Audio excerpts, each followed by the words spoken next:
The bill is passed. With those 4 words, the state Senate, by a vote of 40 to 23, broke years of gridlock to finally approve the legalization of recreational marijuana.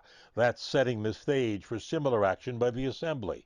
Senator Liz Krueger, a sponsor of the bill, called it a historic day for New York. It's been a long road to get here, she said in a statement, but it will be worth the wait. The bill we have held out for will create a nation-leading model for legalization. Governor Cuomo and legislative leaders signed off on the language for the bill over the weekend, and the measure had the support of Democrats who control both chambers of the legislature. On the bill, I believe today we're making a huge mistake.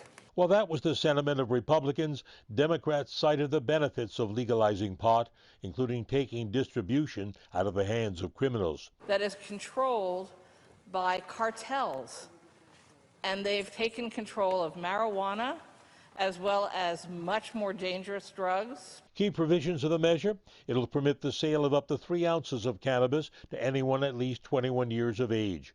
It will allow for limited homegrown marijuana plants for personal use. 50% of licensees will go to minorities. A total of 13% of sales will be taxed and divided between state and municipalities.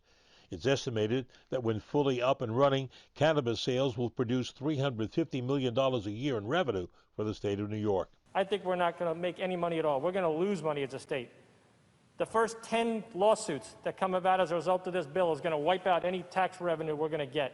Republicans opposed to legalization voiced concerns about traffic safety, a potential rise in deaths among people driving while high. I can pull out quite a few studies that show there was no real change in fatalities once there was legal marijuana. The new legislation calls for a study to determine ways to determine whether motorists are under the influence of pot. One other provision of the new legislation: it would expand the medical cannabis program, allowing for additional licensees and expanded patient access.